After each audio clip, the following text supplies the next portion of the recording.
Welcome to the Weekly Mac. Today we are addicted to travel. That's why we invited Jenn and Lluís to tell us about their amazing 3-year journey on foot from Bangkok to Barcelona. We present to you the rhythm and blues of the secret investment, and we'll get amazed by words and facts brought by the cheeky Humberto González, the astonishing Anna-Priscila Magriñà, and the mastermind Màrius Serra, and more, much more on the Weekly Mac, your show in English, hosted by Marcela Topor. Hello, here we go again with another show full of interesting things for you to learn, have fun, and of course practice English. And let's get started today with the mind-blowing words and facts with Màrius Serra, Anna-Priscila Magriñà, and our reporter Humberto González. Hello all. Hi, how are you? Hi.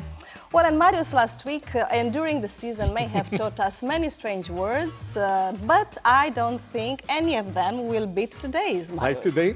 Well, today is a strange word called tautograms. Tautograms. Right? The word maybe sounds... Or repeating, tautograms.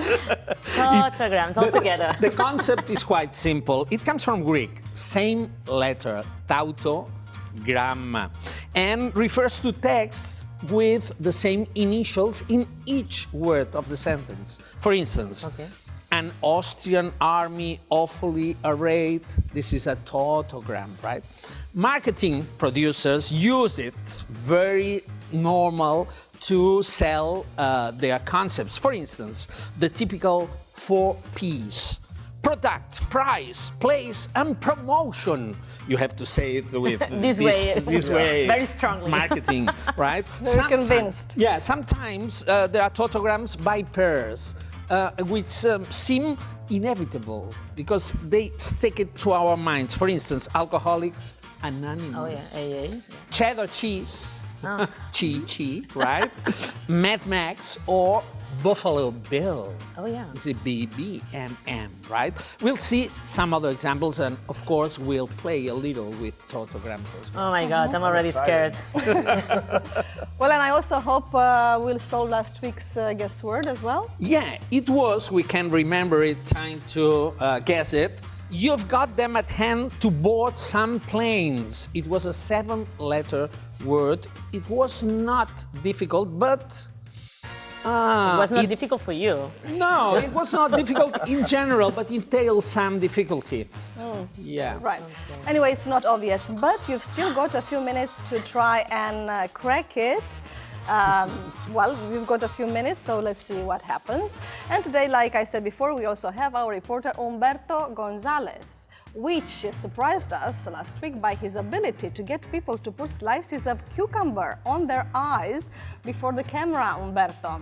What happened this week? Where did you go and what did you ask them? Well, I put on my irresistible winter clothes and headed to Manresa for that irresistible winter weather in Manresa. It was cold. It is really cold. It was cold. Yeah, they call it really, it's cold. It was like 3 or 4 degrees. I had to get some chapstick. They call it Man Russia, actually. Man Russia? Yeah. Ooh, I like that. I should have used that on the, you gotta text me next time and tell me that.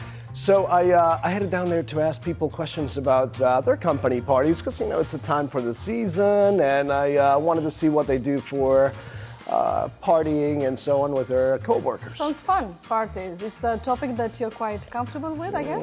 Yeah, more when I was younger, but, you know, parties is actually... Don't be shy. You're so young, Humberto. You know, anyway. But so, parties are something that creates memories, you know, it brings people closer together. And yeah, looks good. And I like to get together with people, so I closer to people. So, you know, let's take a look at the teaser. If it's cold, we should all move in closer and get a little bit cuddling. Can you hold my hand? Yes. Hey, baby. Do you like me? I like it. Can we date? Is that your girlfriend? No. I'm a very lonely person, so I don't fall in love. You can go out with me one time. We can have a little crazy time, but not, you know. Perfect. Yeah? Yeah. Okay, good. Danny? okay. You know, it was really cold. I wanted somebody to actually get closer to me to warm up a little bit, but I don't know what was going on. People were very far from me. People didn't know you. I don't know. Maybe that was why they didn't want to hug you. No, I asked Annie, I said, maybe it's my breath. I don't know, but Maybe it was your coat because The so red you coat. look like Father Christmas. I need a coat of many colors. You know, a little bit more wild. So anyway, you'll get to see a little bit more about them later on. Okay, we look forward to it, but before, let's begin with another well-established fact, something that we take for granted or think we know very well, but I don't know, I'm not so sure anymore because Anna-Priscila is here today ready to debunk it. Yeah, I'm sorry. I always bring people down because I'm always telling you you're always wrong, people. I'm always right. Màrius knows that because I always get whatever he asks us. Anna-Priscila is always right. No, Yeah, that's not absolutely. true. I have to ask you a question, guys. At what age do you think people died in medieval times? I would say probably around their late 30s or early 40s because you guys had, if you didn't die at infancy, then you had a disease or a plague, and if that didn't kill you... Thank you very much for saying what I was going to say. Sorry, go ahead. Sorry. I would say 33. 33. Yeah. 33, The age of like Christ. Jesus. Like Jesus Christ. It's not Middle Ages, but... But we always think that people died very young during medieval times for reasons Or such younger as than nowadays. younger than in any nowadays. case. Yeah, of course. Childbirth, it was a difficult time for the baby and for the mother. You could die very easily of childbirth. There were a lot of periods of famine, people really hungry, and you had nothing to eat. Do you want to add anything? No, I wanted to ask about maybe if that didn't kill you, I thought the pirates or the bandits, the bandoliers, or the Inquisition killed you. Everybody could get dead. You could freeze to death while traveling because there was no bed and breakfast on those times. If you had to go to a crusade, probably you wouldn't come back home, or the bubonic plague that killed thousands of people around Europe on those times. And of course, if a lot of people died at the same time, that lowered the expectations of life very, very much. And if you had to leave home during the day, maybe you would kiss your child goodbye and say, maybe I'm not going to see you anymore. Or you wouldn't kiss him or her just in case they already had the bubonic plague. You never know. No kisses. But that's why probably we think that people died very young in the medieval ages. Yeah. But people, I'm sorry, I have to tell you. No, they lived to 100? No. They didn't live to 100, but we Matusalem. are wrong. We are wrong. We're wrong. I have to ask you another question now. Do you have nice teeth? Nice, healthy teeth? No, let's see. Let me see yours, Mario. Well, I must admit, these two are not mine, but I crashed when I was younger. So You they broke are, them? Both of them. Oh my gosh, that has to be painful. But apart from that, all the rest is in quite good condition. Why am I asking you about your teeth? Not because I'm a curious person. Oh, maybe. Or a dentist. Or No, I'm not a dentist. I'm not a dentist. I have to tell you, I hate dentists, as most of us do. No, because the secret of some archaeological things are in our teeth. Yeah. We usually investigate bones of people, but our teeth can tell a lot about us. And that's why I'm telling you today that we know that people didn't die that young in the medieval ages. There's an Australian archaeologist, her name is Christine Cave. She published a paper last year saying that there were a lot of people who reached out to 70 at least in the Middle Ages. Now is the time you have to be, oh my gosh, Anna, you bring us so many good information to the show. Thank you, guys. Were they frozen? They weren't frozen.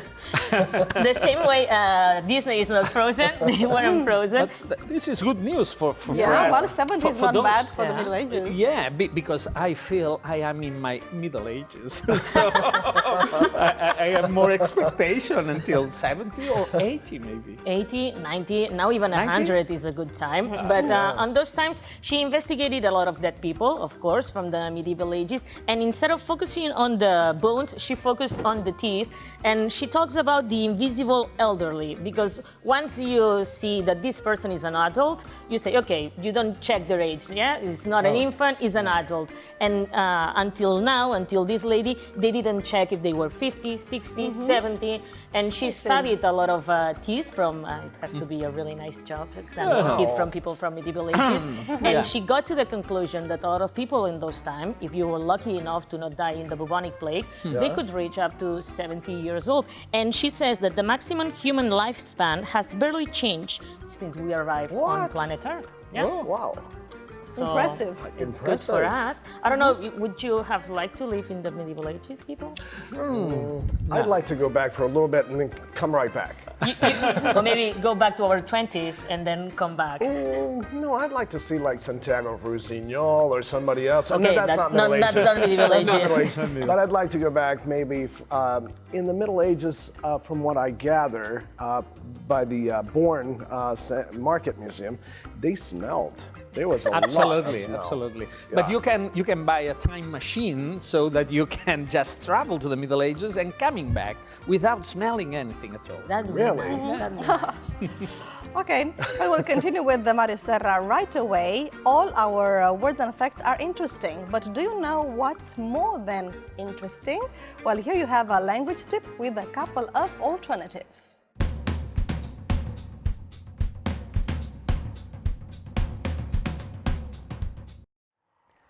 Hi.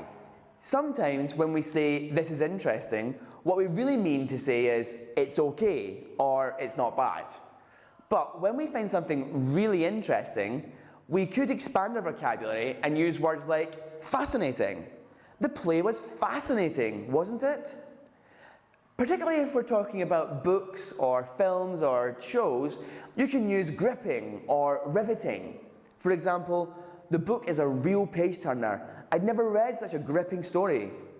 Or, what a riveting documentary. I totally recommend it. Well, I hope this was interesting enough. See you next time.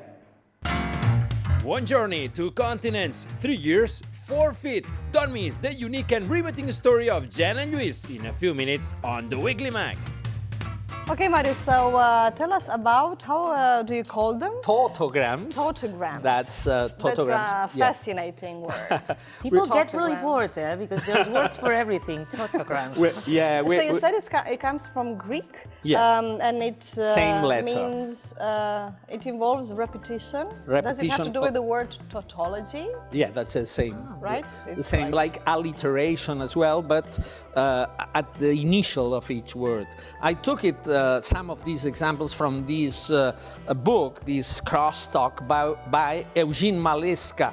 Maleska was a very known linguist in America, writing about language. So he played a lot, and I love it. I've got lots of books. You by read a him. little bit of him every night before going to sleep. Come Not on, this tell one, us, but tell us. lots of them. For instance, we were talking about marketing, these tautograms use, but IBM, the great PC company, was founded by Thomas Watson on 5 C's. Conception, consistency, cooperation, courage, and confidence. Nice. Right? He thought about this, 5 C's, and went on. There's also another 5 C's, the 5 C's of the diamond. Let's see. Do you remember them? Clarity, color, Huh? Cut. cut. Cat. Okay, I because can't they remember the other cut. 2. My I God. can't remember the other 2, but there's 5 C's to a diamond also. Yeah, I can't Are you remember. used to deal with diamonds? No, I wish. Nice. In another tautogram, which is not so good, is related to tourism in Spain. Okay. With S. With Of S? Spain. 4 S's. Sun, sex, sand, and sangria. I was thinking paella, no, it's paella, okay, no, sangria. That's the bad concept of the bad Sevillana. tourism. Yeah.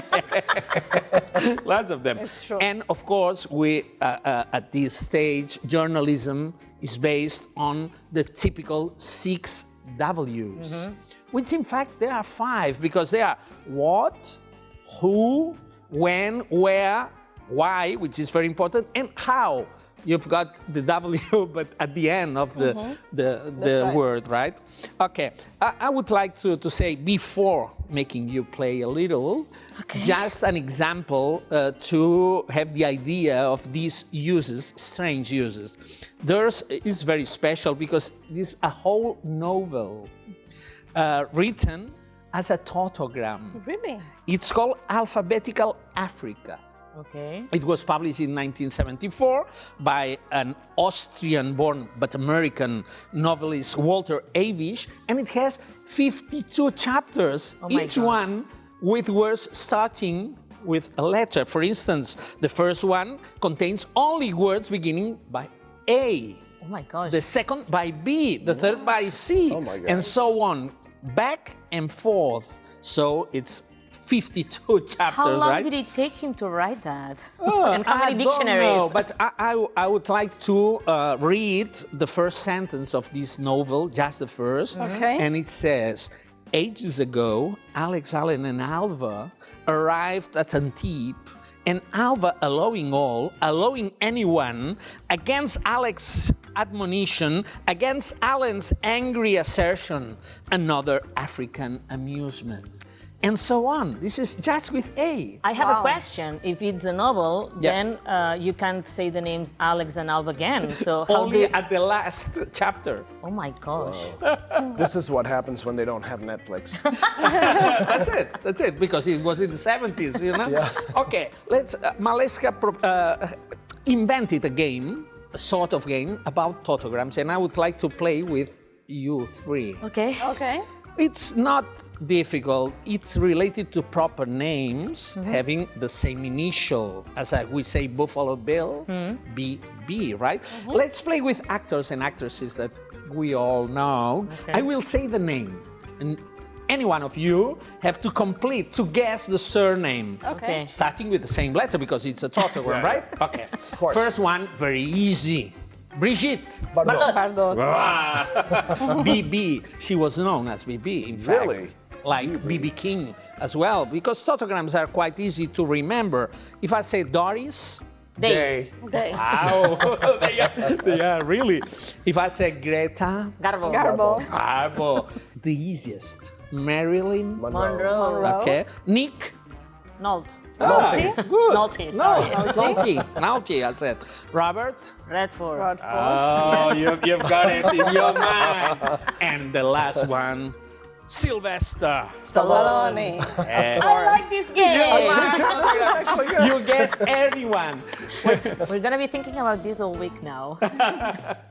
You've got homework, Anna-Priscila. Yeah. Okay, so now let's get to know about something about stories and Christmas parties with Humberto. Humberto, so because of the cold, were you able to get anything from the people in Maresa? Did you find it more difficult to make them talk or do some strange activities as usual? Well, I have to tell you, I have a little bit of help. If I don't ask them the question, my great cameraman, Danny, will say, oh my God, Humberto, you can say this, blah, blah. I'm like, are you sure? And then I go ahead and I ask him. So I have to give him a little bit of a hand of applause to Danny. Hey. Congratulations for Danny, who is always very helpful. Yeah, right? he's always very helpful, and I actually, but no, the cold did not stop them. I had to dig a little bit more in there, but I got more things out of them, as you can probably see now. Okay, so let's watch the video. We are on holiday mode, y'all, and for my cameraman Danny, that means freezing cold ice. And I'm going to ask people about their company and friend event parties for Christmas and see what happens. I want to get the dirt.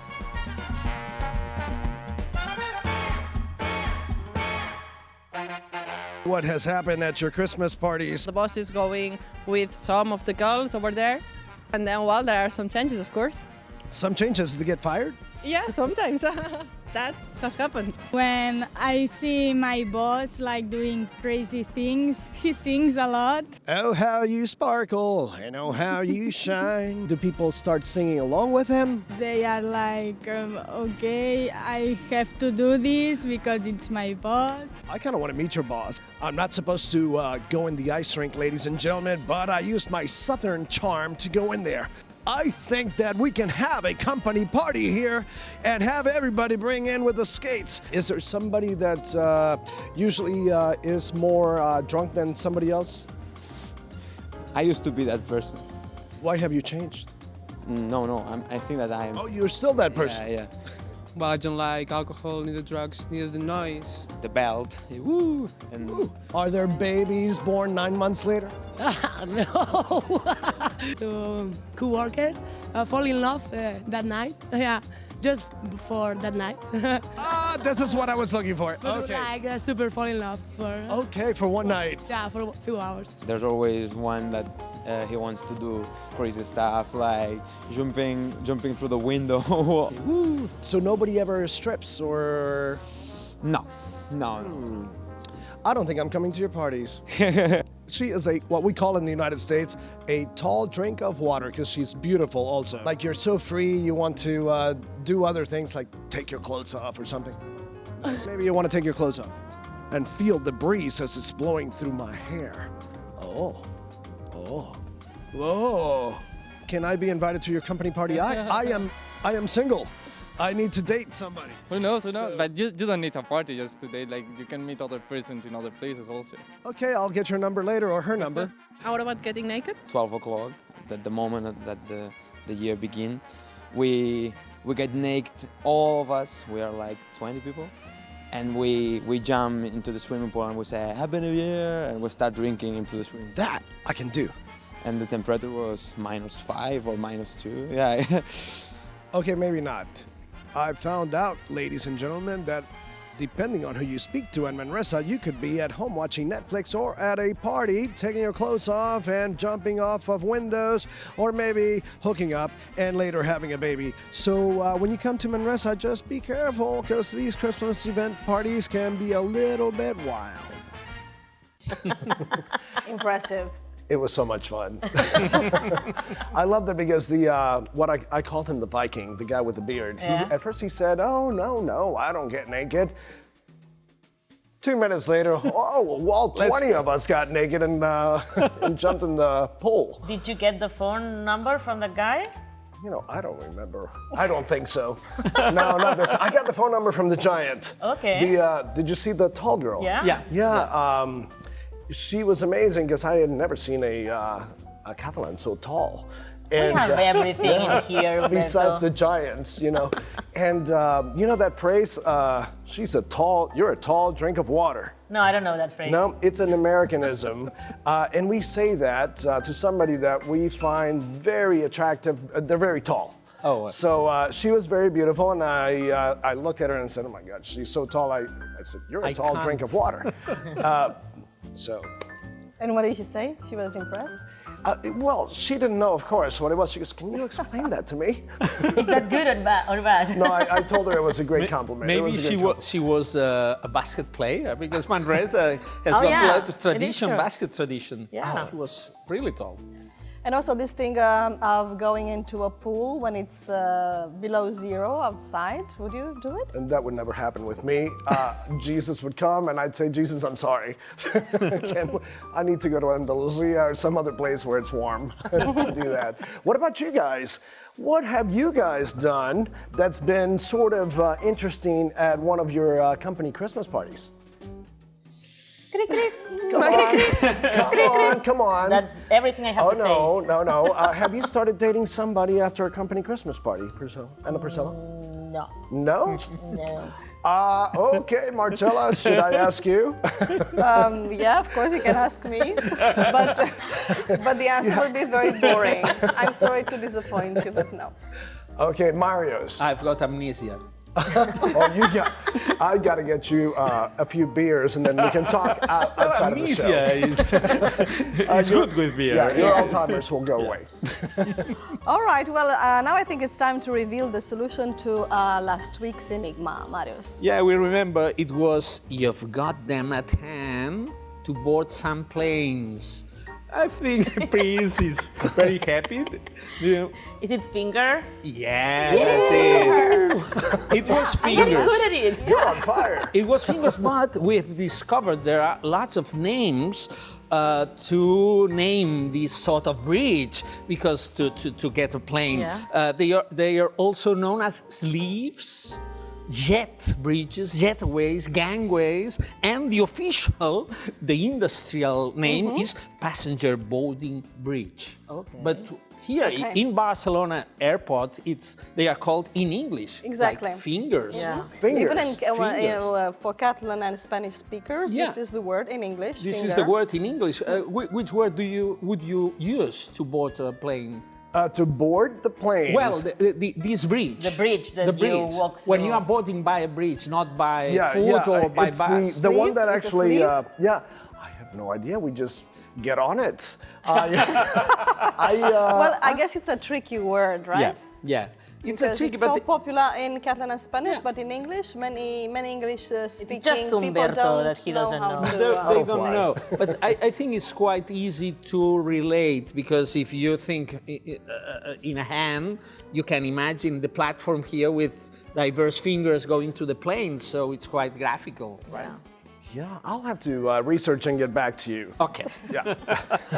Okay, and what about this week's guess word? I think it's the easiest one I've ever had, so please That's good. be That's good. quiet when I tell it. The most Christian intersection, 5 letters. The most Christian intersection, 5 letters. Okay, I think I know it, but I won't. He's still thinking say about yet. Okay, the most Christian intersection, 5 letters. You know, you can share the guess word and post your solution on our profile on Twitter, Facebook, or Instagram.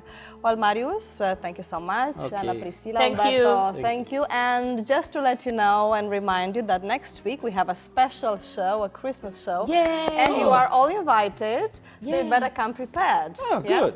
I'll come with belts on. All right, sounds good.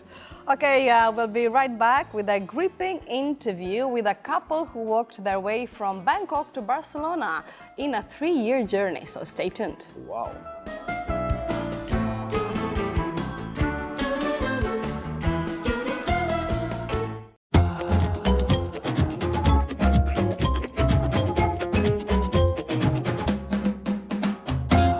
What it is like to travel across Asia and Europe on foot? Well, today we have with us a couple who can answer this question. Get ready for 16,000 kilometers of stunning experiences that change the way they see the world. But right after this glossary. One of the challenges of a trip like this is where to find shelter. A shelter is a place to stay, especially when you need refuge or protection from bad weather or danger. So that was one of the many problems our guests today had to figure out during their journey. If you figure out a solution to a problem or the reason for something, you succeed in solving it or understanding it. In today's interview, we'll also debunk some widely spread ideas. If you debunk a belief or idea, you show that it is false. If you debunk something that it is widely admired, you show that it is not as good as people think it is. And let's finish this glossary with an expression, hot topic. A hot topic or a hot issue is a subject that generates a significant amount of coverage and discussion, especially one that causes a lot of disagreement. They've been traveling for 3 years, walking from Bangkok to Barcelona with the goal of finding goodness. Yes, 3 years, that is 955 days of adventure. And they've come here to the Weekly Mag to share their experience with us. They are the couple made up by the American-Croatian Jenn and the Catalan Lluís Rodamon. Welcome. Thank you. Well, it's a pleasure to have you here. You just returned from your journey that was last summer. How does it feel? It's strange to be back. You know, after 3.5 years, we're from cities our whole lives, and to come back to a city is a bit shocking, right? The traffic, the noise, getting back into a new routine. What is Where a are you routine? I grew up in New Jersey. Okay. And lived in California for a long time. And I've been in Catalonia it'll be 14 years in January.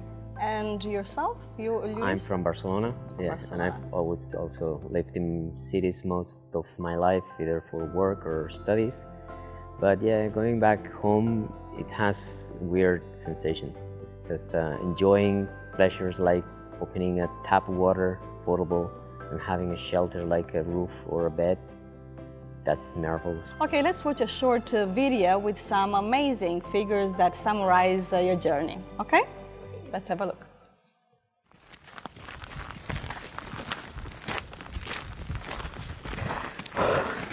Jen, 158 kilometers to Barcelona. Ah, that's nothing. The last 1%. All right, let's go.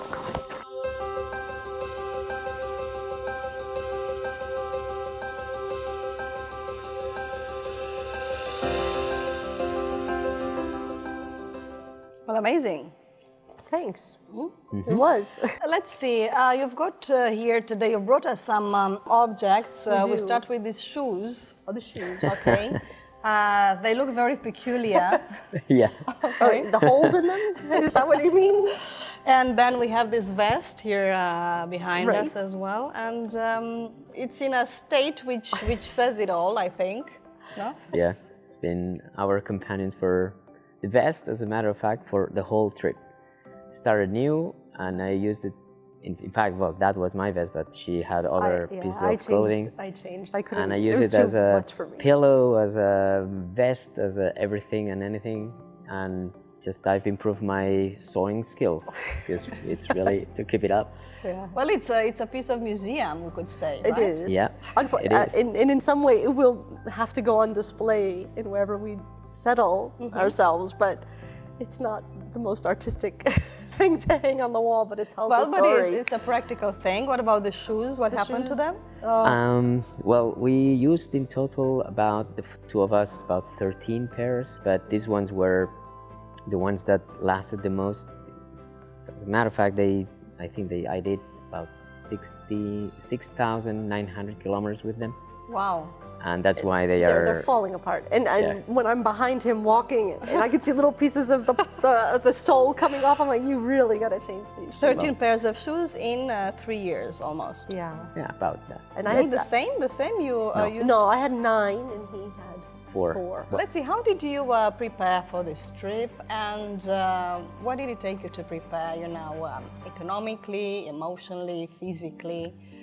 How did it go? Well, the idea started in June 2013, and when it was this, funny email. Let's go do this before we're old and broken, and my idea was, okay, 6 months, let's go. And he's much more conservative.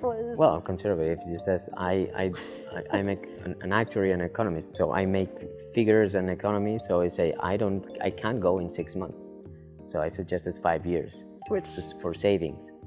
And it was in the middle. It was about 2.5 years. 2.5 years since we decided to do this, to really start. And then it was all the preparation of what you mentioned. But the preparation then was, okay, well, what do we need financially? Let's start saving a little bit each month. We'll have enough. The idea is always we have enough to start. We're starting in Asia. It'll be cheaper. What we'll do when we get to Italy and France, when it's more expensive, well, we'll sleep in the tent more often. Is it expensive, such a trip? I mean, did you spend a lot of money? Well, it's expensive because of the length, and especially because, as Jen mentioned, Asia is cheaper, and we had more savings. We finished in Europe, which is much more expensive without no savings. But it's more expensive to live every day in Barcelona, as we do, than to travel the way we do. How did you meet? Because you come from different countries, different cultures, backgrounds. Okay, we met in September 2003. Because Human Castells. I'm a member of a Human Towers group, Castells de Vilafranca. We came here to perform in La Merced, and she was the typical, what the hell are you doing up there? You're crazy and all this stuff. And then she started asking questions, and it seems that she liked the answers. We met like that. That's how we met. We met in San Jaume. Are you doing Castells as well? I watch. I applaud. Okay. You're in the public. I tried the Pina once, and it's way too many people. All right, we have a second video about your trip. Let's watch it, and we'll comment the details afterwards. Sure. Okay. When you tell people Bangkok, Barcelona, they are astonished. Where are you going to sleep? Food, water, they might kidnap you. But really what people cannot imagine is the amount of help and kindness we have found. despite the many days of rain and bad weather and many things we lived through, we've met some really, really fantastic people. It's the kind of kindness we need to bring home with us. You went on this journey to find out about the goodness in people, right? Can you explain that?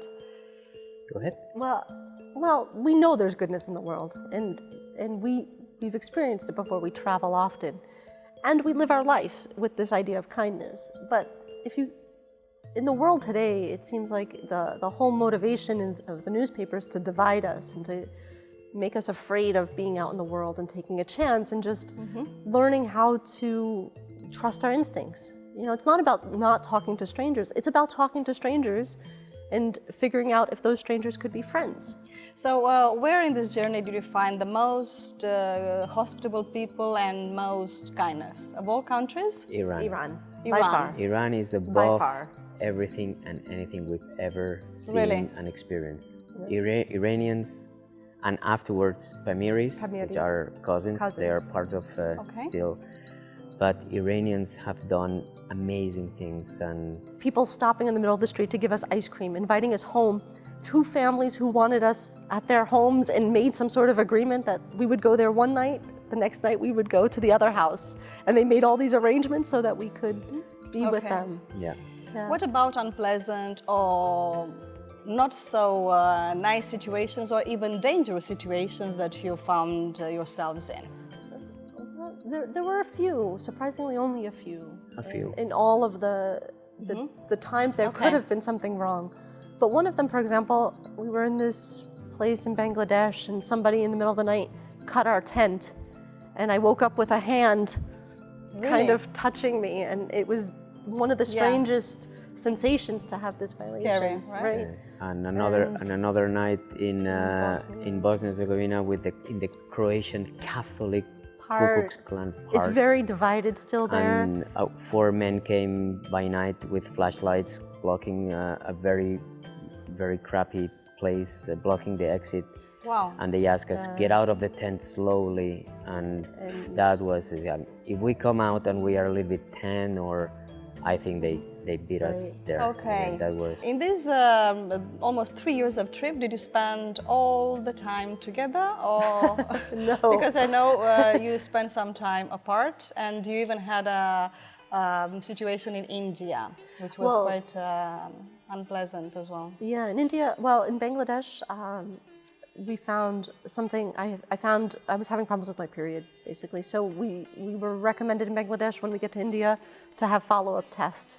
So Lluís continued walking, and I went to do some meditation in Bangalore, and then on the way back I stopped in Delhi, got these tests, and it was more serious. And it wasn't cancer, but at the moment, there was a moment where they're like, let's run all the tests again and make sure it's not cancer. It turned out to be a fibroid, but we had to make a decision. So the email was, please hurry up and come to Delhi, because we have to make a decision whether I stay in India or I come home to have a surgery. And we decided in India to have the surgery. So and it went okay? Everything went fine. It was actually really a good decision. All right. And then in Turkey we split for a while. 1,100 kilometers because we were really fed up of each other. We were sick of each other. It was healthy because you started to argue a little bit? We've argued more in 3 years on this journey than in the 10 years before. For why? For which reasons? Tiredness, being dirty, thirsty, hungry, cold, blisters, pain. And just being around each other is not healthy for 24 hours a day for months. It's just not healthy. Yeah. For any couple, I guess, right? Right. Did you have your moments when you weren't so sure that you could go on with this journey and kind of decided to stop? I didn't. Never. No. This was one of the arguments, because I always wanted to stop. For good or for the bad, I was determined to finish, and so for her is much more chapeau to finish because it was harder. All right, one more question for both of you. What have you learned of this journey, and how did it change you? In what ways? I think we are just reconfirmed that life, the world is really full of life and good people. Unfortunately, we got mostly the bad things and bad news, but this goodness we found that we were looking for, we found, and again, reconfirm that the mental strength is the one that can lead you to wherever and whatever you want to do. For me, I guess what it gave me was a deeper appreciation of nature, right? Like I tell people now I want to have a relationship with birds. Like their presence and their absence in my life now is so dominant. Like it's something, falling asleep to the sound of birds in the middle of fall in the mountains or waking up with them. Okay, nature. It's just, Contact with nature. Contact with nature. Okay, so after so many years in so many countries, you must have a deep understanding, a deep knowledge of many Asian and European cultures, I guess. And we'll talk about some examples in a moment, right after this language tip.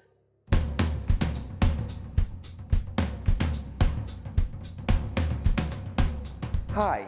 In English, when we find something uninteresting, we normally say it's boring. This can apply to fairly anything. Lessons, football, art, entertainment, and of course, boring people.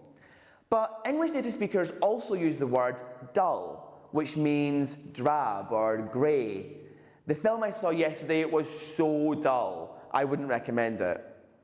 But when films, books, and TV shows are dull because they're not original, then you can say that they're trite, which means predictable. Romantic comedies are so predictable. They use the same trite story over and over. Well, I hope this tip hasn't been neither dull or trite. Until next week.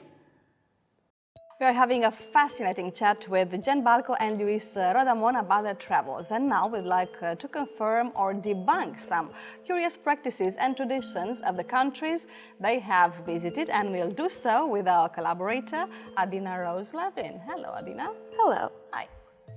Good to see you. So, what have we got here today? I have to admit, I was absolutely blown away by the list of 19 countries that you guys passed through, and on foot. Mostly because, with the exception of France, I haven't been to any of them. So naturally, I'm uber curious to hear about all of them.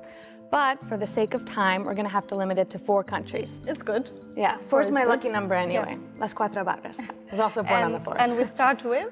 Well, so I first gravitated towards Iran because being from the States, to put it lightly, Iran is a very hot topic. So I heard that Iranians are very polite, almost insanely polite, and that it's custom for them to throw water behind travelers. Is that correct? We debunk this myth? I don't know if that's to true throw or not. water, we didn't see that. We didn't see But that. to offer water, tea, food, shelter, Ice cream. absolutely. Ice But cream. Yeah. People stopped in the middle of the street and gave us chocolate. Ooh. Yeah. they stopped, they crossed highways to bring us strawberries. Just watermelons. amazing. Everything. Yeah. But we didn't see about this water that you mentioned. What they do with water, they love tea. And in every shop or gas station that you go through, there are big containers of hot water. So you can go and fill your water pot, because Iranians picnic everywhere also. So tea and picnicking on the side of the road is something very common, and we were invited to many roadside picnics. And for us, early in the morning, stopping in a little shop to pick up some hot water to have tea or coffee was super, super great. Interesting. So hydration and polite, yes, but the throwing water, not so sure. In the north, We where didn't we see passed that. next to the Caspian Sea, we didn't see it. Maybe you didn't see it because it was behind you. Probably, that could be. That could be too. And moving with a big backpack like this is challenging. So, Another country on your list that caught my eye, and I know we're going a little out of order, is Bangladesh, because I've been following a lot of the controversy over fast fashion and how a lot of labels, clothing labels in stores that are even here in Barcelona, they say made in Bangladesh. So I was wondering if while you were passing through the country, you had a chance to view the issue from their side of from their point of view. not directly, but what we did see, we did walk by factories where it's very typical that you see large groups of women changing shifts and getting onto the bus that takes them back to either the dormitory or to the village that they live in. Mm-hmm. And it could be the village that they live in. We're not quite sure where the buses go, but we do see this, and you can smell the factory as you go by, right? Mm-hmm. How did you think that the people in Bangladesh treat Europeans? Did you feel like you were treated in a different way? There are almost no Europeans that we saw. We spent in 2 months, Bangladesh. and we saw just at the end of it in an NGO 4 whites. In 2 months, we didn't see one single white, European or not, or Westerner, and they were super curious because there aren't, or we didn't see them. So they gather around you, but in numbers of 20, 30s, 50. 40s, every time that you stop To stop anywhere and that you stare at go. They come up from everywhere and they stare at you like this, and we're like with the backpacks, We and just wave. they're very curious. They're very curious. Well, I'm going to feel a lot better next time I'm on the metro and be like, I can go anonymously, right? Oh, Must yeah. be nice to be Yes. back here, right? It was Yes. really curious to have that sensation.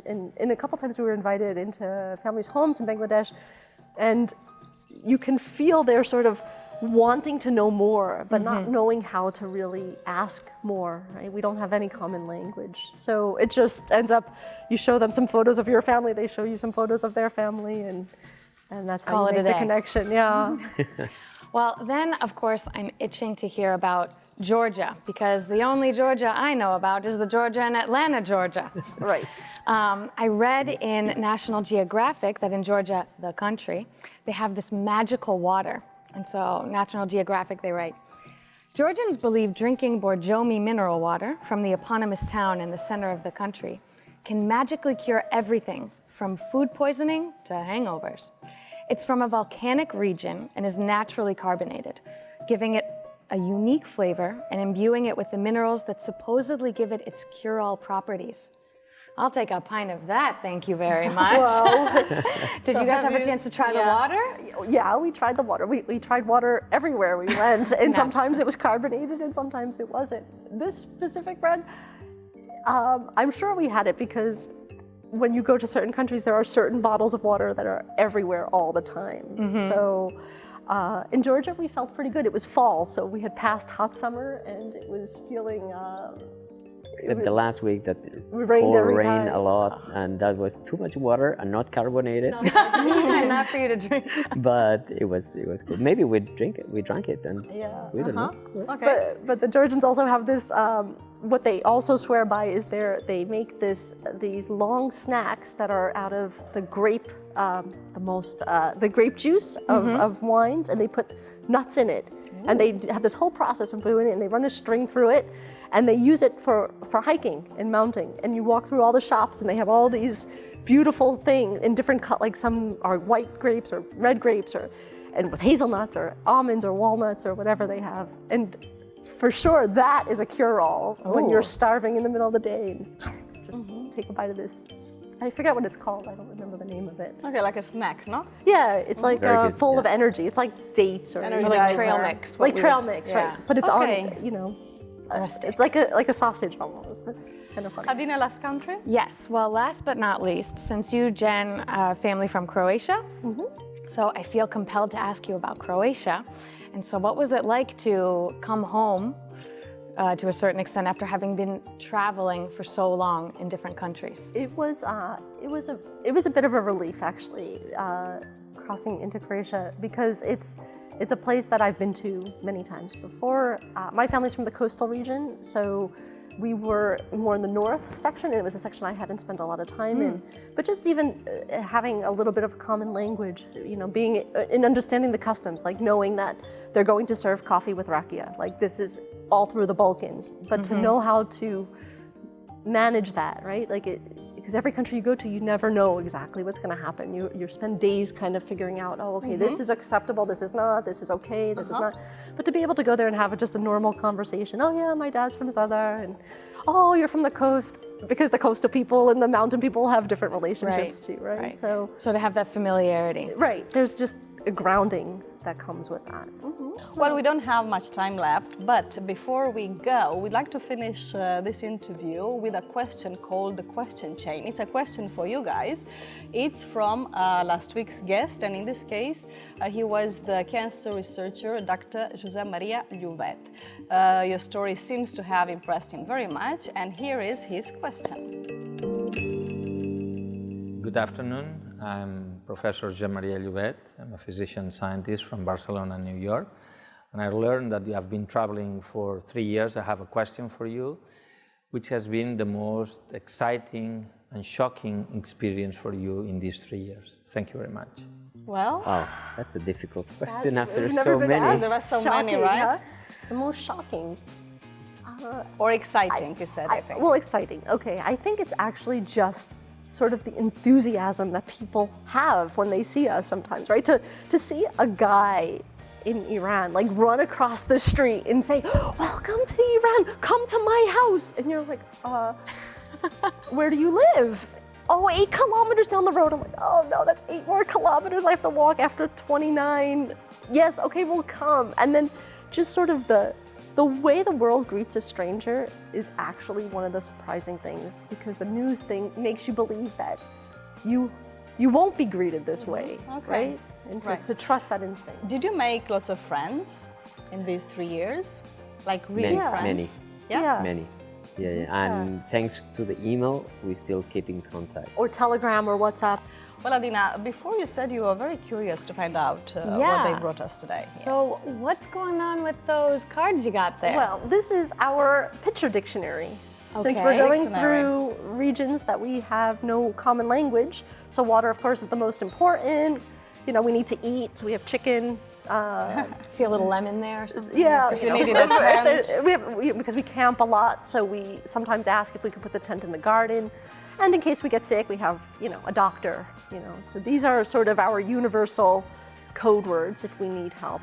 And surprisingly, we haven't used it so much, because what we do is every time we go into a country, we learn, 10 or 15 words. Local words. Local words. Yeah. And then sometimes we have the advantage where we can learn more words, like the word for apple in Uzbek is olma. So we write these down, and then we learn numbers, and we kind of just write as we go. And that was the book you took, right? This is one of them. Oh, one. There's another one. This is Is probably the most destroyed one at this point. It's brimming with life. It is. And it has addresses of people we met along the way. And, again, What is pictures this? of, this is pictures of local food. Like okay. I think this is specifically very from Kyrgyzstan. appetizing. Yeah, rice and monty. So we kind of, we can say, oh, we need some plov. And then we point to the picture and they go, oh, plov, rice. Okay, great. Yeah, very thoughtful, right? Very useful as well. What about your next journey? Are you planning to do another long journey like that?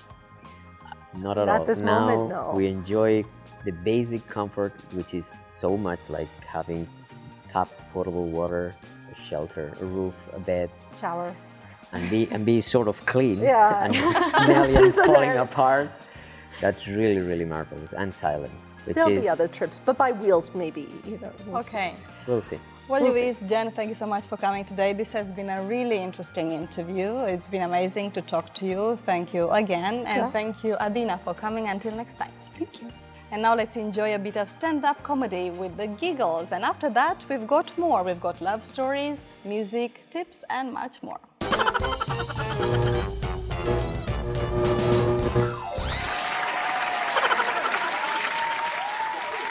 A lot of people think that Irish people are stupid. But what those people don't know is that we're an island of inventors. An Irishman invented the colour camera. That's right. John Joly, in 1894, invented colour photography.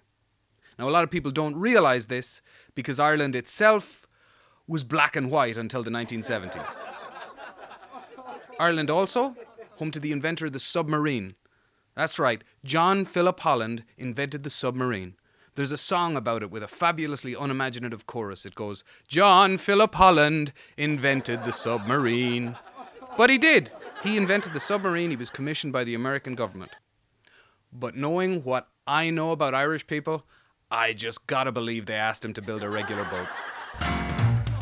Why not investing your time in music and dance? Tonya Ricci and Tito Bonacera's Rhythm and Blues is rocketing, so stay tuned for a few shares of The Secret Investment.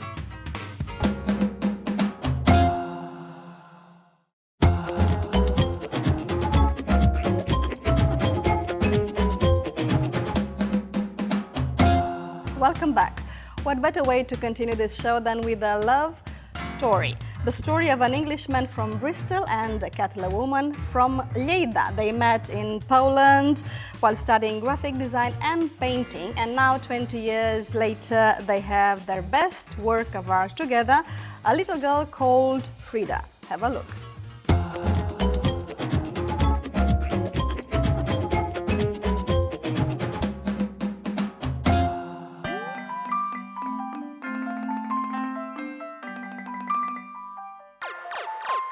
Hello, my name is Sandra. I'm from Lleida. Hello, my name is Kurt. I'm from England, and we've been together for 20 years.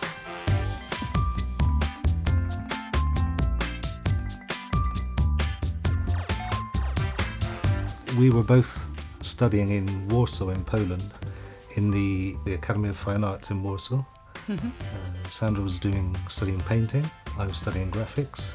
I really remember the first time I saw him. It was this English guy, and I could understand him quite well compared to some Polish people and some other English people there, which I couldn't understand. So that's how it all started. I remember all the foreigners were going out and socializing, and it was, yeah, it started from there.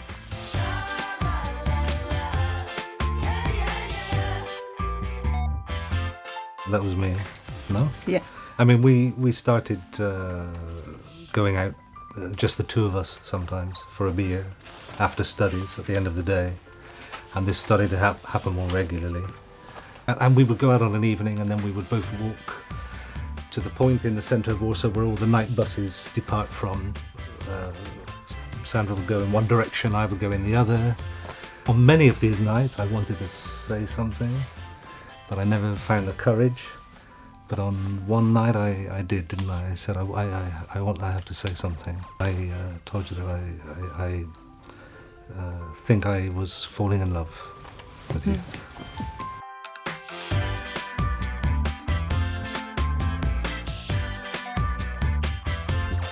I don't know if there's anything in particular that surprises me. I mean, I have... Well, the Kagane, etc. I see, some of the aspects of your culture. Yeah, that's true. I don't think I've ever got over the whole Kagane thing, the whole Kaka business.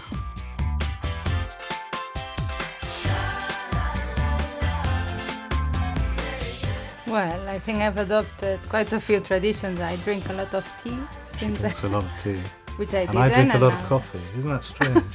For example, breakfast. Until I met Sandra, and until I moved here to Barcelona, I always would drink tea for breakfast, and Sandra coffee. And now it's the opposite. I have to have a coffee with my breakfast, and Sandra has to have a cup of tea. Well, I have a tea, the Sunday lunch, there's the Sunday roast, is something we do quite often. In the winter, I cook a classic English Sunday lunch, some Sundays, yeah. Mm-hmm.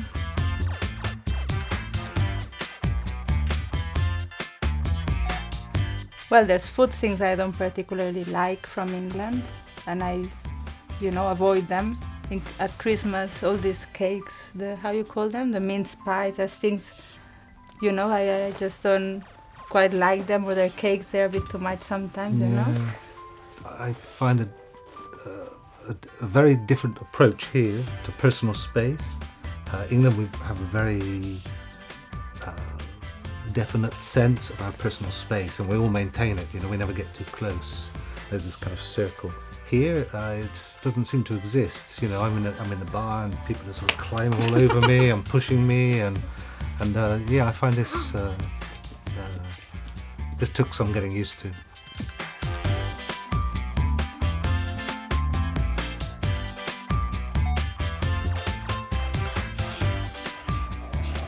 I know how to spell it. Okay, close. I was thinking of Indian curry, in fact. Yeah, but when we're in Bristol, it's a Chinese takeaway, isn't it? Ah, yeah.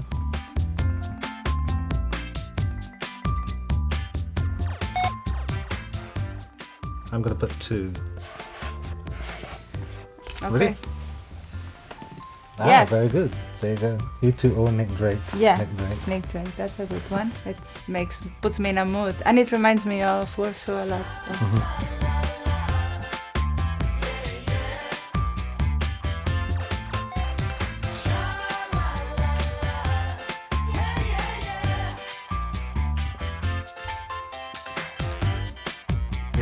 3, 2, 1.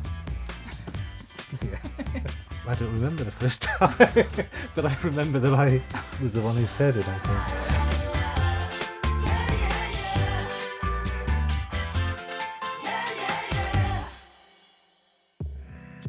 She's a young performing artist from London living in Barcelona who has also made her debut as an actress and occasional model. As a singer and composer, she is the half part of the Secret Investment project created with the poly-instrumentalist Tito Bonacera. They are now preparing their first album and we'll see what they can tell us about it. So, Tonia and Tito, welcome in the first place. Hi. It's a pleasure to have you here. Funny name, interesting name, The Secret Investment.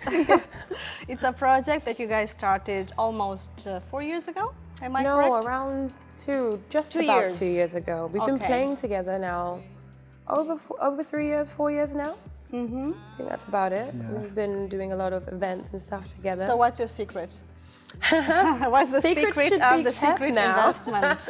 No, That's the secret. That's the secret. Yeah. You know, we work on our music, and actually, some of our best songs that have become a hit for our followers came secretly. You know, like for example, if we're performing in an event, and we decide, okay, we don't want to play the usual songs. Hit a beat, and he'll put down a great beat and a great melody, and it would just inspire me, and I would sing, and we will be making up songs on the spot, and people would not have the slightest clue. And that's how some of our songs Like came improvising. to be. Improvising, totally, Right? yeah. You once said that missing your concert is like a musical crime. Why is that? I said that. Well, it's a beautiful phrase. Yeah. Yes. We read it somewhere. It's a Don't miss it, crime. you go to I jail. mean, depending on the gig, you know, if you're sick and you have to miss it, well, yeah, you gotta miss it. But music for me, and being able to share my art, my dance, my style, my look with the people that follow us and people that follow me. Okay. I feel like if we cut out their experience, the experience that they want. So it's like that's a crime. total experience. It's not just music. You said music, dance, and look. Yeah. Tell us about the look. I mean, ever since I was a little girl, I've looked up to stars like Skin, you know, yeah, from Skunk and Nancy. Even sometimes, like, my style goes from cartoons like manga, with like huge swords, gloves, Right. scarves, and crazy hair Interesting. colors.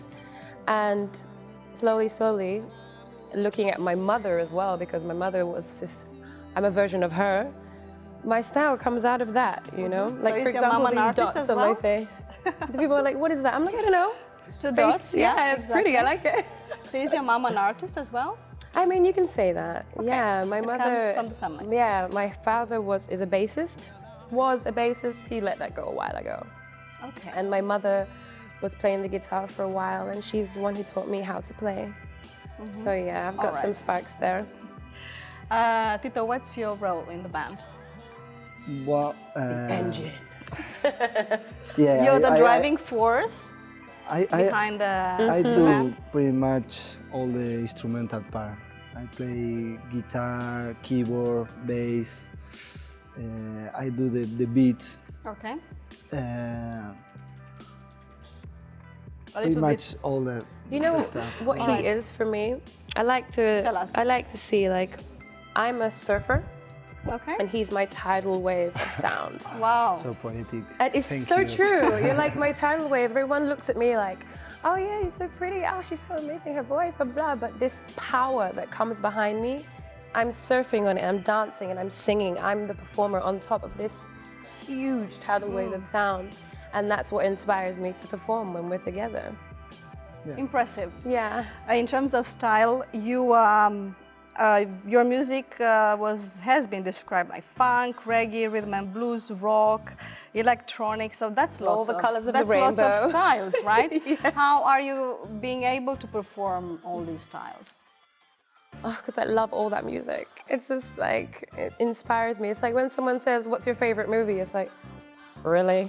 What's your favorite color? Really? I can't You say. can't choose. I Can can't you choose? Well, it's difficult. It's difficult because I would say it's a lot of input from our own experience in music. We play with different musicians, different styles, and it came like, I don't know. Okay. Some days we start improvising something and we don't close like, oh, this is too fun for us or too something. Oh, okay. We just, if it's good, if we like it, feels good, we do it. All right. But you're preparing an album, right? Well, EPs, singles. You are They're going to be preparing? coming out first. Videos, getting people warmed up for something big, you know, which would be our first album. Tell us more about these EPs that you guys are Well, preparing. we are in process now. Creating. We are. We have the chance to compose, like make ideas, and try and live first, for see the reaction of the people and see our if we like it. Okay. And I think it's gonna be a long process, but it's nice. It's different what we used to do, like go and try to do an album, and the times today is also okay. different. You know? Yeah. Yeah. I'm not rushing to make just songs for the sake of getting the people Yeah. to party. It has to really come from the soul of our music, you know, I what see. we want to do. And that's the thing that I see a lot of people doing, like, we have to catch the people. Oh, like, we need to make pop music so that we can get a huge following and blah. I don't care if I have 100 people in the world following the music. They have to get what comes from our heart, our Okay. style of music, nothing that sounds like anything else. You know All what I right. mean? That sounds genuine. And today, what are you going to play for us? A new song that not many people have heard called Extraordinary. Okay, and it's about? The love that is formed between two and the lust that comes behind it, and it's describing that in full detail. Poetic detail with taste, I must tell you.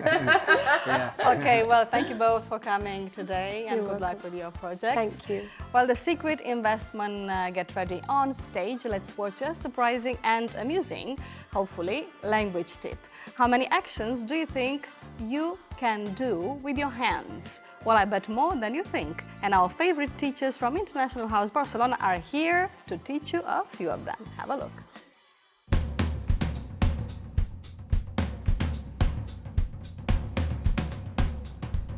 Hi, today we're going to teach you some physical actions. So let's see if you recognize all of these verbs. We've got wave, point, knock, drum, flick, clap, pat, tap, stroke, scratch, rub, snap, and flick, poke, slap, and punch. And all of these actions have one thing in common. We do them with our hands. So for example, wave. Hi Helen, were you waving at me? No. Well, yes. Actually, now you're here, you can help me teach some of these verbs. Okay, great. So we should probably start with point. So I can point at the camera, or I can point at the peanuts, or I could point at you, but that would be rude. It would be. We can also drum, so we drum our fingers on something like this, like when we're impatient, waiting for the bus, for example. And we can also use our knuckles to knock as well. So we can knock on a table, knock on a door, and they say knocking on wood brings good luck. So funny. Also, we can flick our fingers, or we can flick things, so flick things like this. Hey, don't slap me. Sorry, did I slap it too hard? Yes, don't worry, Helen, it's nothing. And we pat people to show affection or to comfort someone. There, Tim. Not to be confused with tap. We tap people with our fingertips to draw their attention if we go like this. Excuse me. Okay, and we also use our finger to poke someone. Oh. Sorry. I hurt you again, didn't I? Okay, let me rub that arm better. Oh, thank you. Thanks, Helen. Let me think, what else? Yes, I know. What? We can also use our hands to snap our fingers. Ah, yes, and to finish, there is something else that we can do, which is high five. Hooray.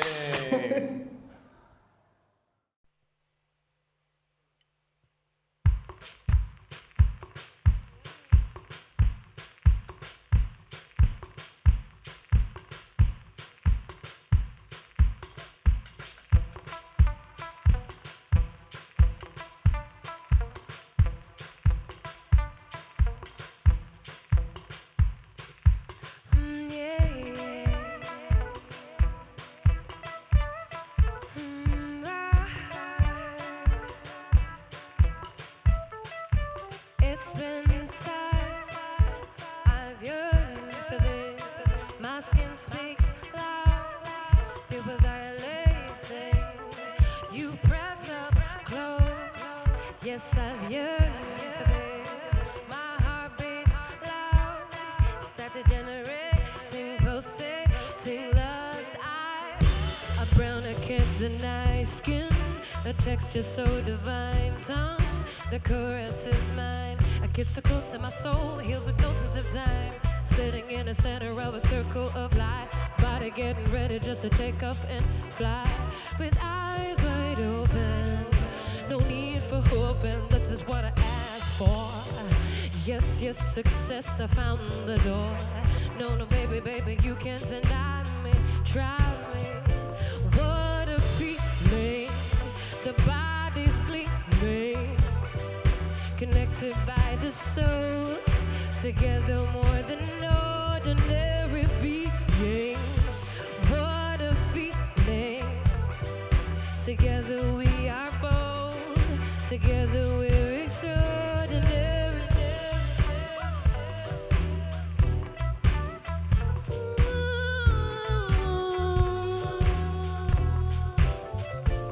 It's been time, I've yearned for this. My heart beats loud, it was dilating.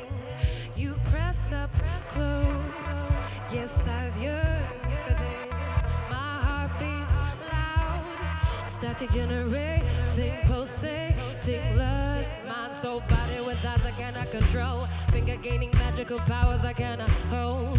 Touching, tasting of flavors I can't deny it. I'm flying. Mind, soul, body with eyes I cannot control. Things are gaining magical powers I cannot hold. Touching, tasting of flavors I can't deny it. Flying. This is flowing. The body's glowing. Together we are gold. Together we are artistry as beings. What a feeling. Together we are bold. Together we're extraordinary. What a feeling. Won't you? What a feeling you gave me. Won't you? Central feeling. Won't you? Won't you? Together we're extraordinary.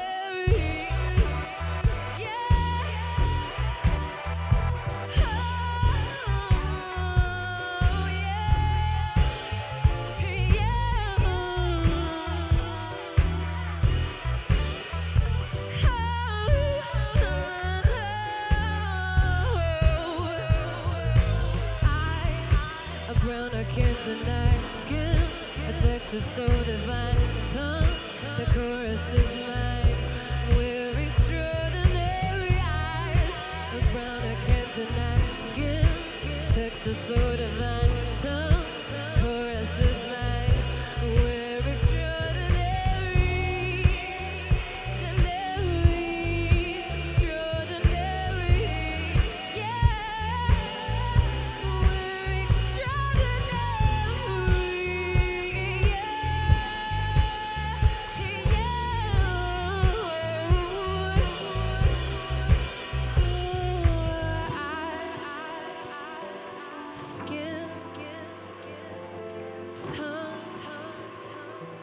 together we're extraordinary.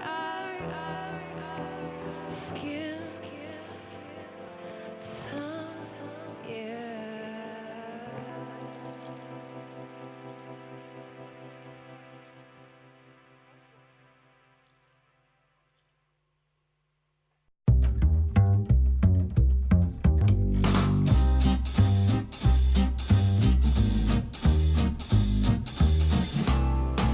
About a month ago, Julia Neudert left her job in Switzerland to join L'Olivera, a social integration cooperative in Valbona de les Monges with 50 workers and many volunteers.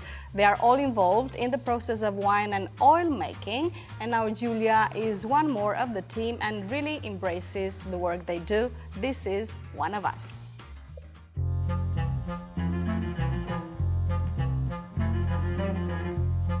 Hello, my name is Julia. I'm from Germany and I'm working here for Olivera about 4 weeks now.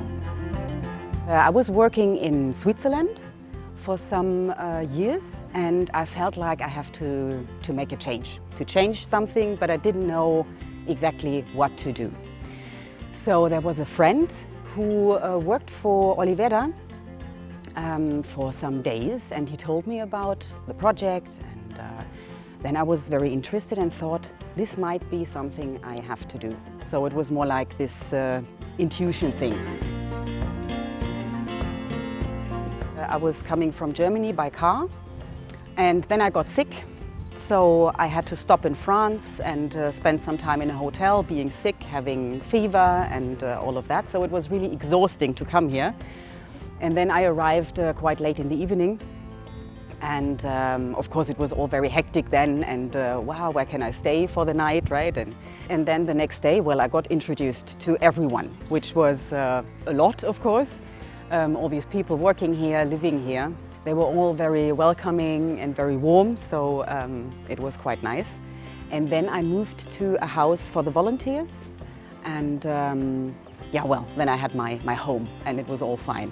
And we started working. I got introduced to all the tasks here, what you can do, and to the whole project. And yeah, that was my first day and first impressions. At the moment, I'm working in the bodega, and we are putting labels on. We have machines for the wine, but the aceite, the oil, has to be done manual. And this is quite a lot because there are so many orders and we have to produce a lot. So this is what I'm doing, labeling at the moment a lot. Then logistics like packing, packages, and we are doing Christmas presents at the moment. So this is another task. And yeah, I would like to go to the campo, to the fields también. I would like to have an overview of everything they do here. And this is why I would like to work in the fields as well. I'm living with 2 guys from Chile and from Guatemala. And of course we are sitting together and yeah, having dinner and talking. It's very familiar, and we go to other places. For example, Sitges. The weekends I feel like I have to go out and leave this place a bit. Sitges, Reus, to eat paella and to enjoy the time at the beach. What I really like is the change of working atmosphere. I also worked as a journalist in Basilea, for example, and then as a teacher. And I like to be outside and the physical work, which is very nice for me.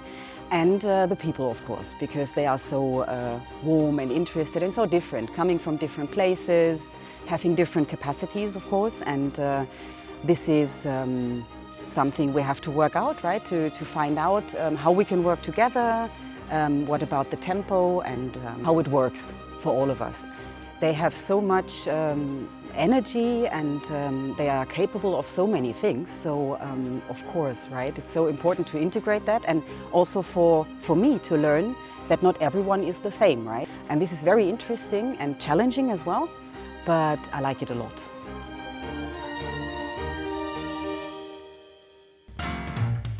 Traveling can be an expensive and time-consuming experience unless you do it with your brain on. Guess what? Stay tuned for a quiz about travel.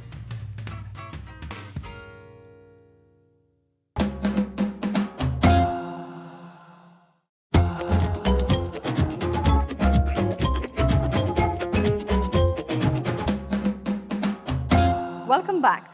If you have a good level of English, maybe it's time to read some classics.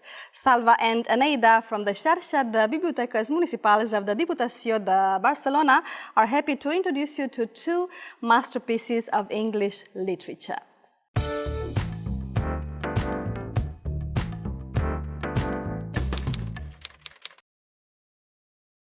When it was published in the 40s, this was considered a subversive novel.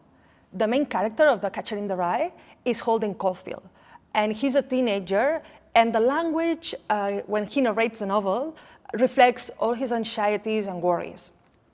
This main character, Holden, has influenced many characters in literature. If you read it when you were young, as a teenager, I would recommend to read again, because you will have another point of view, and also you will reconnect again with the younger self. Pride and Prejudice famously begins with the sentence, "It is a truth universally acknowledged that a single man in possession of a good fortune must be in want of a wife." If I had written this book instead of Jane Austen, my second sentence would be, "Another truth, generally accepted too, is that a woman who lacks a husband is also perforce in need of a spouse who can contribute to her economic well-being." The third sentence would follow, like one of the parents of the future bride is to constantly repeat that a good match is the best thing a woman can do in life, while the other parent is to say over and over again that it is not money but love that makes happiness. The story is that of the Bennet family, and the Bennet family has 5 daughters. The book is hilarious because it's the interaction of these 5 daughters with different male characters. The role of the reader in this book is to find out whether the stupidity of the Bennets still applies to today's society. Read all about Jane Austen's Pride and Prejudice, and then come back and tell me all about it afterwards.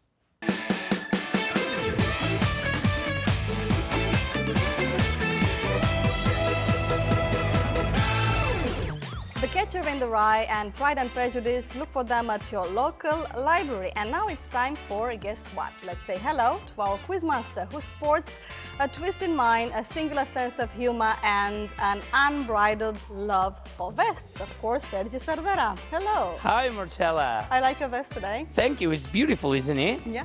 Hi, dear audience. Do I love vests? You bet your Star Wars underwear I do. But how did you know?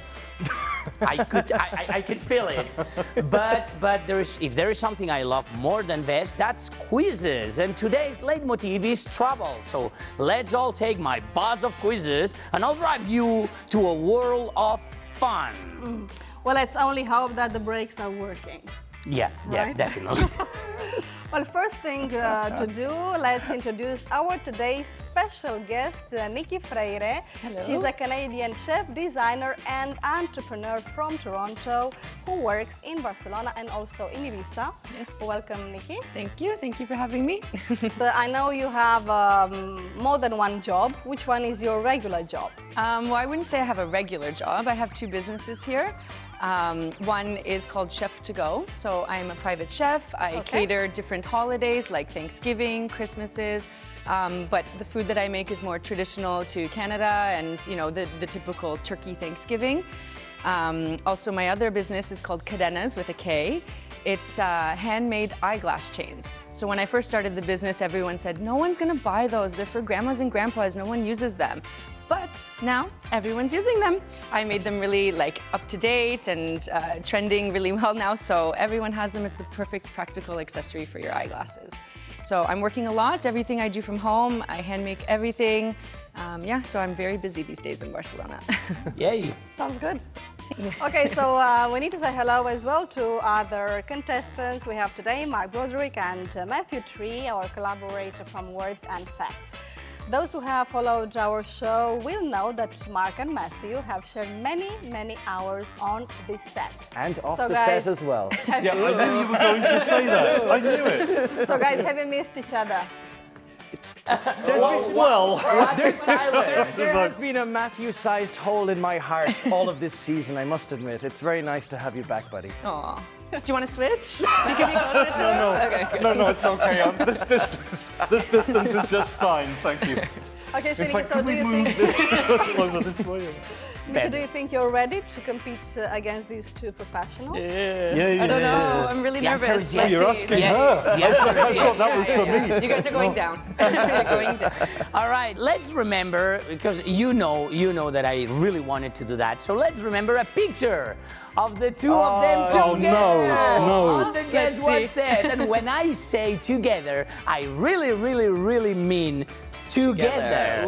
Indeed. Let's see. Oh my God. So here it is. Right. Yes, the DNA mix of Matthew Tree and Mark Okay, Broderick that's it. is someone who we called Matthew Broderick. Oh my God. That's my I'm leaving. favorite part. No, I'm leaving too. I really. No, you're staying. I'm leaving.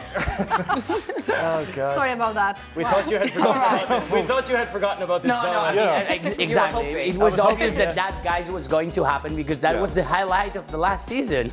It wasn't in the must have been a script. crap season then. Yeah. Okay. Absolutely. All right, so let's start today's journey with a story from a visitor in Costa Rica. There was a very nice beach next to the village, with some beautiful mangroves. The sea suddenly started rising. We were caught between the mangroves and the tropical rainforest, and there were so many mosquitoes. So basically we decided to light up a fire. We couldn't stop it anymore. It spread all over the place. Well, caught between the sea, the mosquitoes, and a huge fire. How did he escape? I'm gonna give you 3 options, and you're gonna have to choose the one that you feel is the right one, okay? Okay. So, option A, the fire brigade came and rescued them. That's it. Option B, they were able to put out the fire. And option C, the fire faded on its own. What do you think? They're on a beach B. in Costa Rica, right? Huh? They're on a beach in Costa Rica.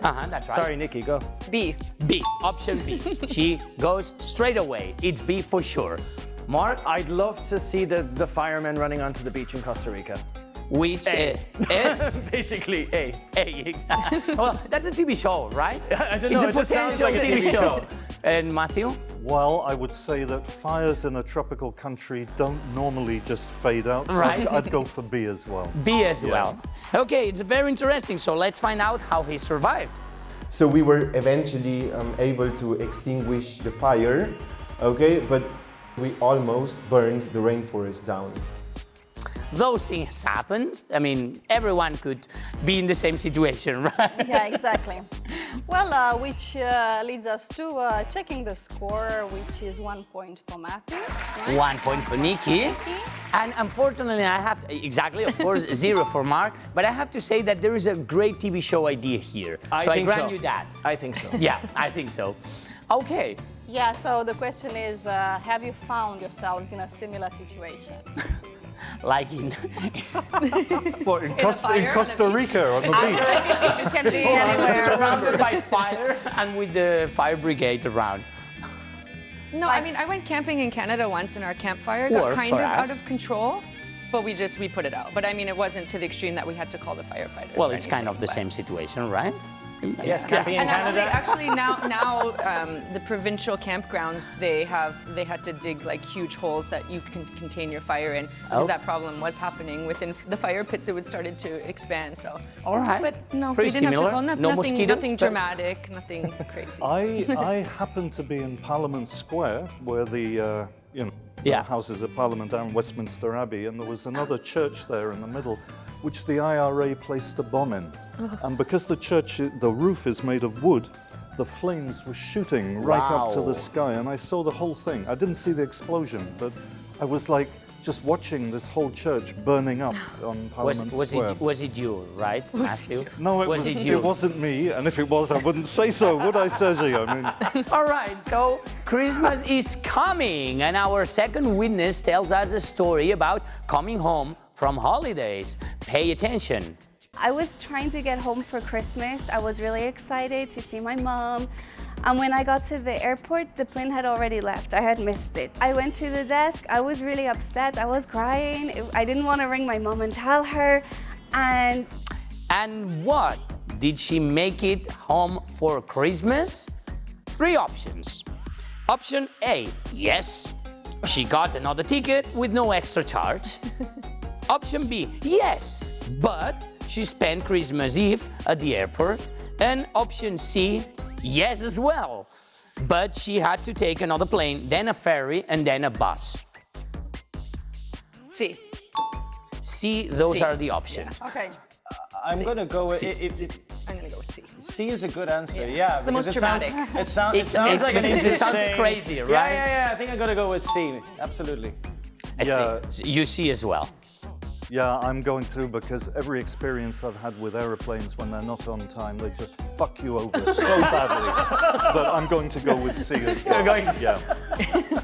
Okay. All right. So exactly. Let's see how the Christmas magic follow its course or not. We will see. the woman who was helping me had been to Galway before, and she really wanted to help me get home. So she got me a plane ticket and I didn't have to pay the extra fare or anything. It was really nice of her.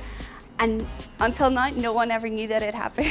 She's lying. She's lying. That never happens. There is well-intentioned people, but let's hope the airlines doesn't find out who this employee was. But that wasn't an exciting story. I Right. mean, that was kind of boring. You know, I want to see some adventure for her to get home. She just there is goodness out there. I mean, I wouldn't have There are her nice to dinner people out party, there. you know. Exactly. We did that to distract you. Everything Okay. and well, nice people everywhere. All right, guys, and last but definitely not least, our third and last story of the multiple choice challenge. I was working for a company that sent me to Ecuador for a few months to work on a project. Everything was going fine until the last day when I went to check out. I was informed by the hotel staff that the wire transfer hadn't arrived yet, so there was no money in our account. I said, hey, I'm going to the ATM. I pretended to go to the ATM, I grabbed my bags and I got into a taxi and told them to go to the airport. On the way to the airport, the taxi man got a phone call and all of a sudden he... This story in Ecuador is becoming a thriller, but how did it end? 3 options again. Option A, he was driven back to the hotel where they made him pay at gunpoint. B, the taxi driver's wife was gone into labor and he missed the plane anyway. And C, he got out of the taxi at a red light and took another to get to the airport on time. I'm gonna go with his wife got pregnant because I think, you know, he's got to get paid for that trip anyways. So it had to be something like he wouldn't go back to the hotel. I think, unless it was his friends. I'm gonna go with B. Wife is pregnant. Wife's pregnant. Yeah, I would say C. He did a runner. He got out at a red light and jumped into another one. Okay. Yeah, I'd say C as well. Either that or he was talking to his mother on the phone. Nothing related to that, as far as we know. Okay. All right, so let's check it out how it ended. Turned the car around and we're back at the hotel. We arrived, the security was there, they took out a gun on me. I said, fine, I ended up paying for it myself. This time when I asked to go to the ATM, the security guard came with me. Unexpected, right? Well, finally an interesting story. Finally an interesting story. The other ones were quite You flat. know what's not interesting? The score today, because Matthew was just having 1 point, Nick is having 1 point, and you, guess what? Exactly, 0 Bunch of points. losers. A bunch of losers, exactly. No, just one loser. Just one loser. Okay, all right, let's continue our trip to Queensland with our second round, the speed challenge. Okay. Nothing to do with Keanu Reeves. Here we go. And a buzz out of control. Well, obviously not Keanu Reeves, but I wouldn't rule out the control part.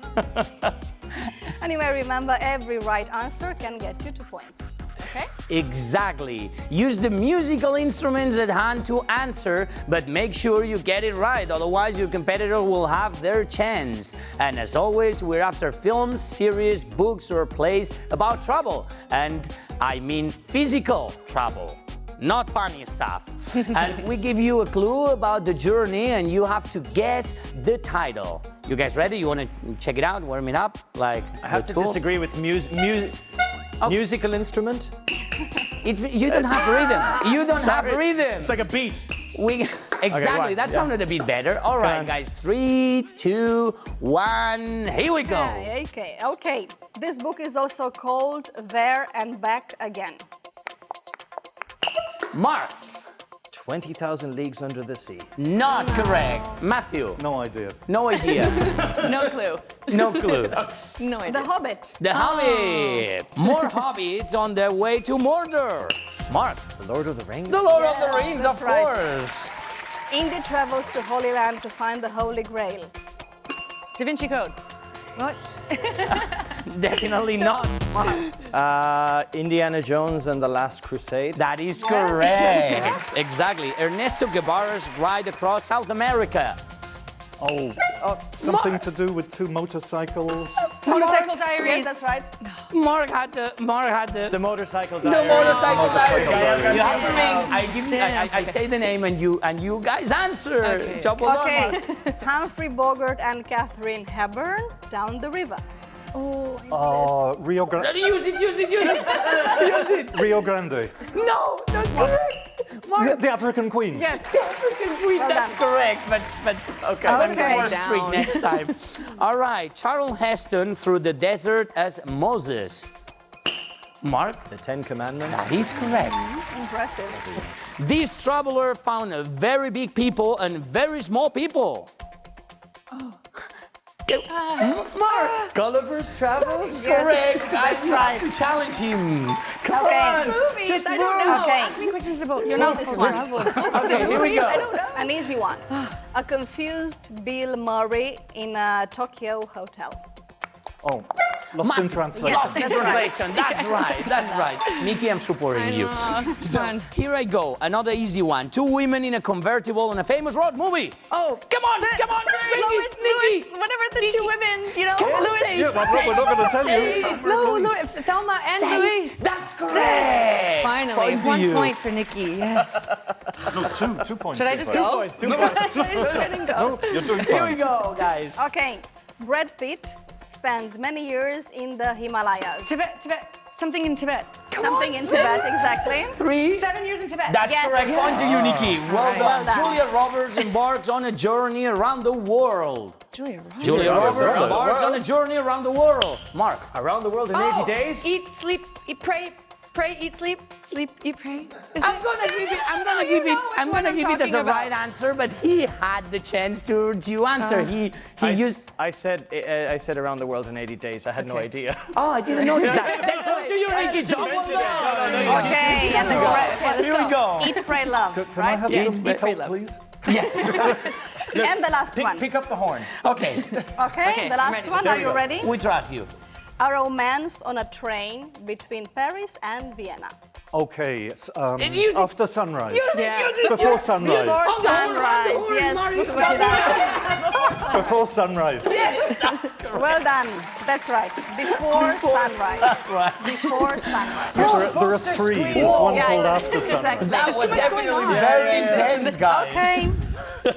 A lot of points given here, so let's check the score, and this one was really intense. Okay, Mark is leading with only 10 points because right behind is Nikki with 7 and Matthew with 7. I'm not last. Okay, so That's right. okay, so of all these journeys we mentioned, which one would you choose if you could? I'd go on the train from, what was it, to Vienna? Paris to Vienna. Paris to Vienna. Vienna, sorry. Sounds romantic. Sergi, would you like to go? Absolutely. With you? Anywhere. Okay. Ooh. Me too, exactly the same, The because same. I love that film because Yeah. it's about 2 20-somethings who just meet up on a train and they talk as I remember 20-somethings talking. Like I used to talk when I was 20-something. I really love that movie. Yeah. You I always would will have choose, 20-something for us, Matthew. Julia Roberts for sure, because I think she started in Rome, in Italy, eating her way through Rome, pastas and all that, and then made her way to India and then Indonesia, I think. So that seems like a pretty good nice vacation journey. to take. Yeah. Indeed. Okay, so now before we move on to the last round, let's have a look at a bit of stand-up comedy with the giggles.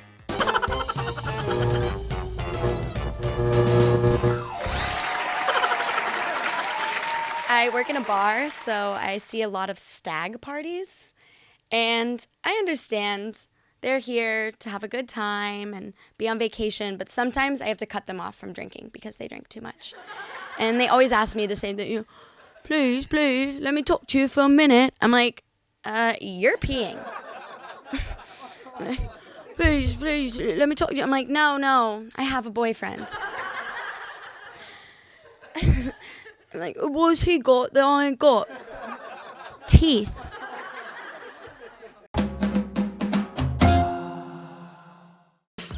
Okay, and remember that you can watch all of the videos of the giggles on our website. And now, curious facts about travel.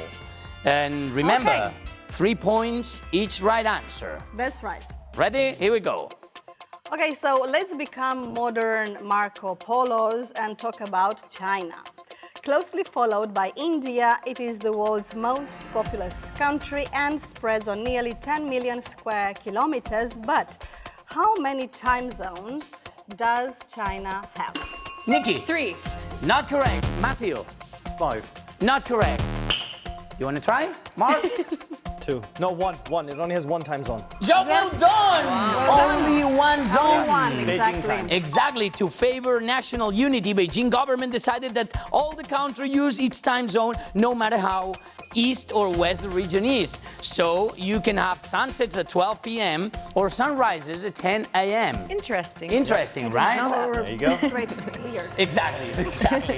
Let's go to the second one. It is estimated that over 7,000 languages are spoken in the world. The third most linguistically diverse country is Nigeria. The second one, Indonesia. But which is the first one? Papua New Guinea. Yes. Job well done, Matthew. Well done. 3 points Exactly. for you. Good That's job. correct. Exactly. Excellent. Well Well and done. how many languages do you think it has?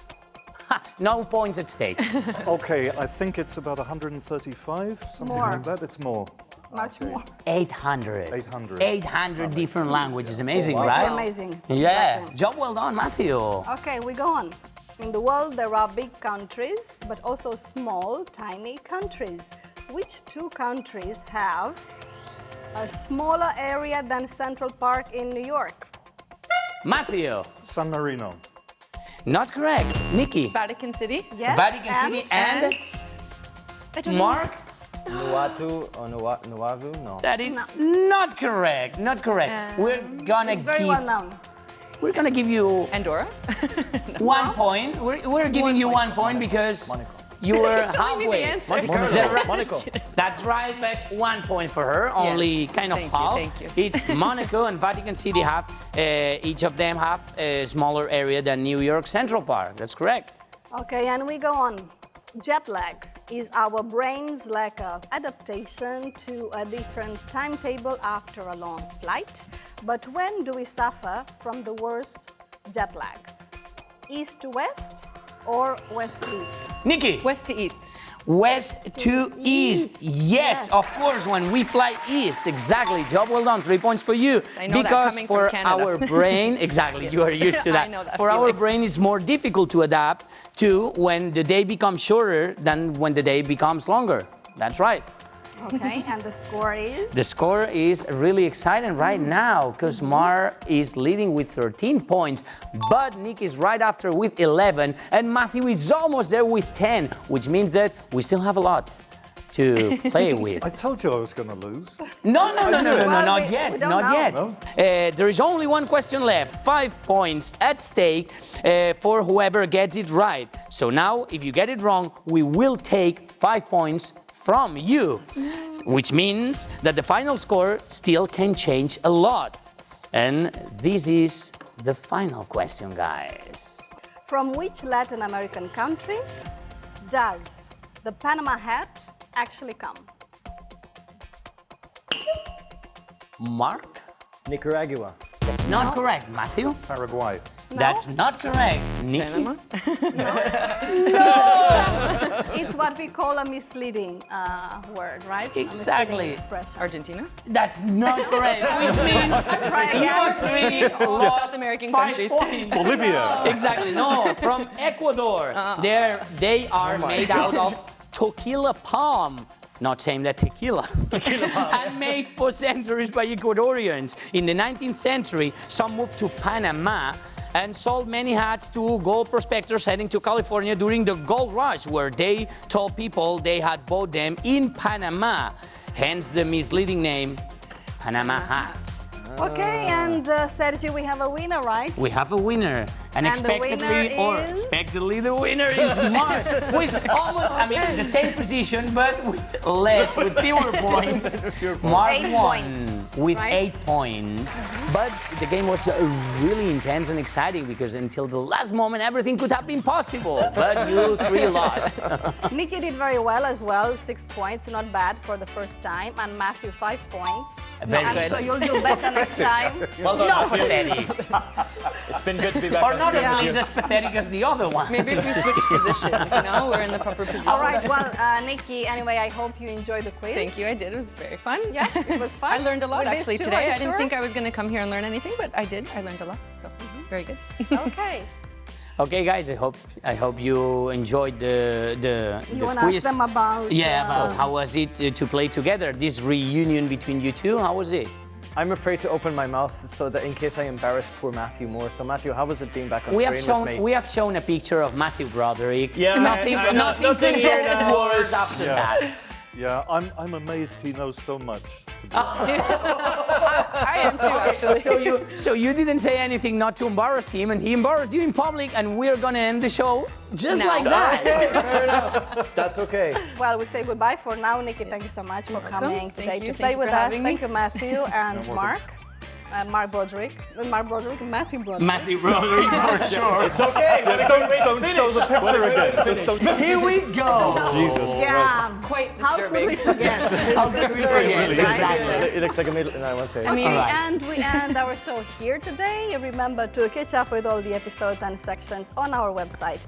We'll be back next week with a special episode of the Weekly Mag about Christmas. Right, Yay! Excellent. Christmas! Well, in the meantime, don't forget to visit us on social media and post the solution to Màrius Serra's guess word puzzle, which is the most Christian intersection 5 letters. Easy one, right? Easy one, easy one. Until then, stay tuned, keep up your English, and have a great week. Bye-bye.